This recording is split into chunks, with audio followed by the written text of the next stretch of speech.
ইতিহাস সাক্ষী, পৃথিবীতে কখনো কেউ মানুষকে ঠকিয়ে আজও পর্যন্ত ভালো থাকতে পারেনি। ওই মিয়া, আপনি কে? আমাদের ব্যবসার মাঝখানে বাধা দিচ্ছেন। আপনার রাস্তা আপনি মাপেন।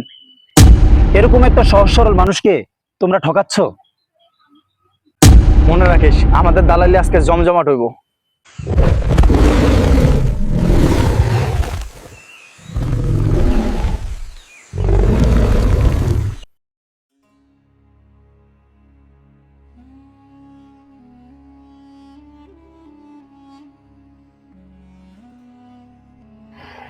শাকিল, শোন, গরুর দাম কিন্তু 1 লাখ টাকাও নাই।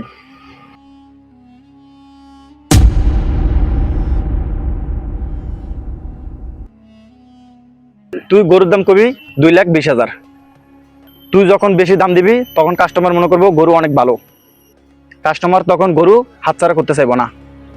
ওস্তাদ চিন্তা করে না, এমন জাল বিছামো কাস্টমার ফাইসা যাবো। মনে রাখিস, আমাদের দালালি আজকে জমজমাট হইব।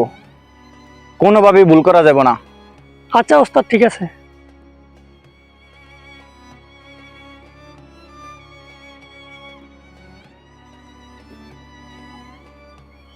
এ শাকিল, কাস্টমার আইতেছে।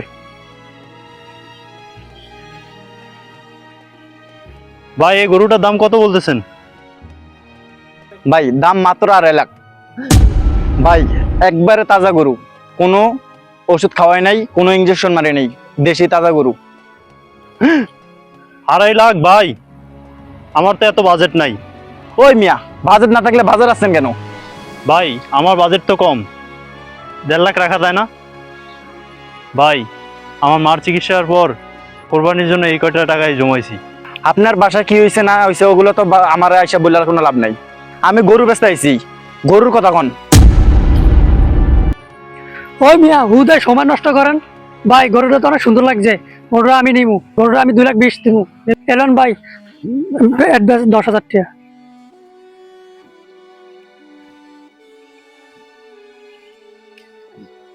আহারে, ভালো গরুটা আচ্ছার হয়ে যাইতেছে, গরুটা আচ্ছারা হইতে দেওয়া যাবে না। ভাই অনেক আশা লই আইছি, গরুটা বাইরে দিয়েন না, ওটা আমার দেন, 2,30,000 দিব। এই তো বগা ফান্দে ফসতে। ভাই আমার মার শেষ সম্বল 2,30,000 টাকা, এটা দিয়ে আমার গরুটা দিয়ে দেন। আচ্ছা ভাই, আপনি যেতে এত অনুরোধ করে বলতেছেন, গরুটা আমি আপনাকেই দিব।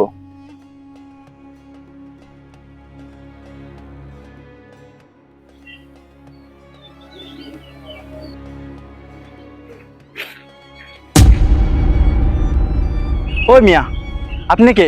আমাদের ব্যবসার মাঝখানে বাধা দিচ্ছেন। আপনার রাস্তা আপনি মাপেন। তোমরা দুইজনে মিলে ব্যবসার নামে যে দালালি করছো, এটা ব্যবসা না, এটা হচ্ছে 2 নাম্বারি আর ধোকাবাজি। এরকম একটা সহজ সরল মানুষকে তোমরা ঠকাচ্ছ।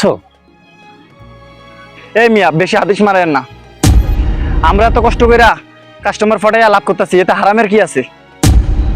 আল্লাহ রসুল সাল্লাল্লাহু আলাইহি সাল্লাম বলেছেন, যে ব্যক্তি মানুষের সাথে প্রতারণা করে, মানুষকে ধোকা দেয়, সে আমার দলভুক্ত নয়। তোমরা তোমাদের নিজেদের লোককে ভুয়া ক্রেতা সাজিয়ে গরুর দাম বাড়িয়েছো। এটাকে ইসলামে নাজশ বলা হয়। এটা হচ্ছে সম্পূর্ণরূপে হারাম। তোমরা এই গরিব মানুষের মায়ের চিকিৎসার টাকা এভাবে ধোকা দিয়ে নিচ্ছ। আরে ভাই, ব্যবসা করতে গেলে একটু একটু মিথ্যা কথা বলাই লাগে। পবিত্র কোরআনে আল্লাহ তাআলা সূরা বাকারার 188 নম্বর আয়াতে বলেছেন, তোমরা একে অপরের সম্পদ আত্মসাৎ করিও না। দুনিয়ার কিছু টাকার লোভে তোমার আখেরাত তুমি ধ্বংস করিও না। এই টাকা নিয়ে যখন তুমি বাড়ি ফিরবা, এই টাকা দিয়ে জিনিসপত্র কিনে যখন তোমার সন্তানদেরকে তুমি খাওয়াবে, আল্লাহ না করুক তোমার সন্তানদের তখন বড় ধরনের কোনো বিপদ যদি চলে আসে, তখন তুমি আল্লাহর কাছে কি জবাব দিবে? ভাই মনে রেখো, মানুষকে ঠকালে আল্লাহ কখনো মাফ করবে না, যতক্ষণ পর্যন্ত ওই মানুষটি তোমাকে ক্ষমা না করবে।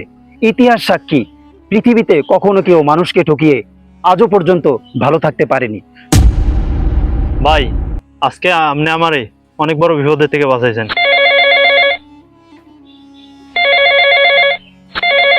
হ্যালো, কি? মা মা বেঁচে নেই?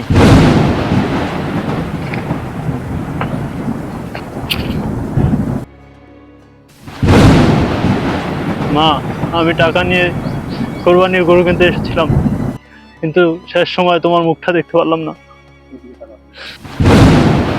ভাই আমাদেরকে ক্ষমা করে দেন ভাই, আমরা টাকার লোভে অন্ধ হয়ে গেছি। আমরা সময় নষ্ট করার কারণে ভাই আপনি আপনার মাকে শেষ মুহূর্তে দেখতে পারেন নাই ভাই।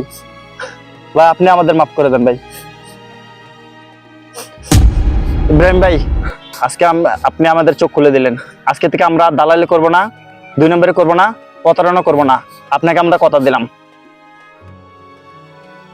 প্রতারণা করে সাময়িক লাভ হয়তো করা যায়, কিন্তু তার শেষ পরিণতি সবসময় ভয়াবহ হয়।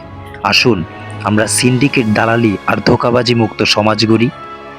একে অপরের কাঁধে কাঁধ মিলিয়ে সুন্দরভাবে চলাফেরা করি।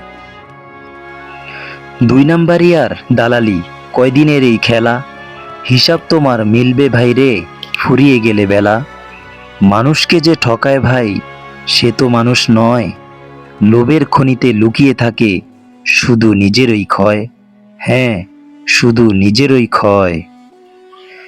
এজন্যই মানুষকে না ঠকিয়ে ভালোবাসার চেষ্টা করুন। উপকার করতে না পারলে ক্ষতি নাহি করুন।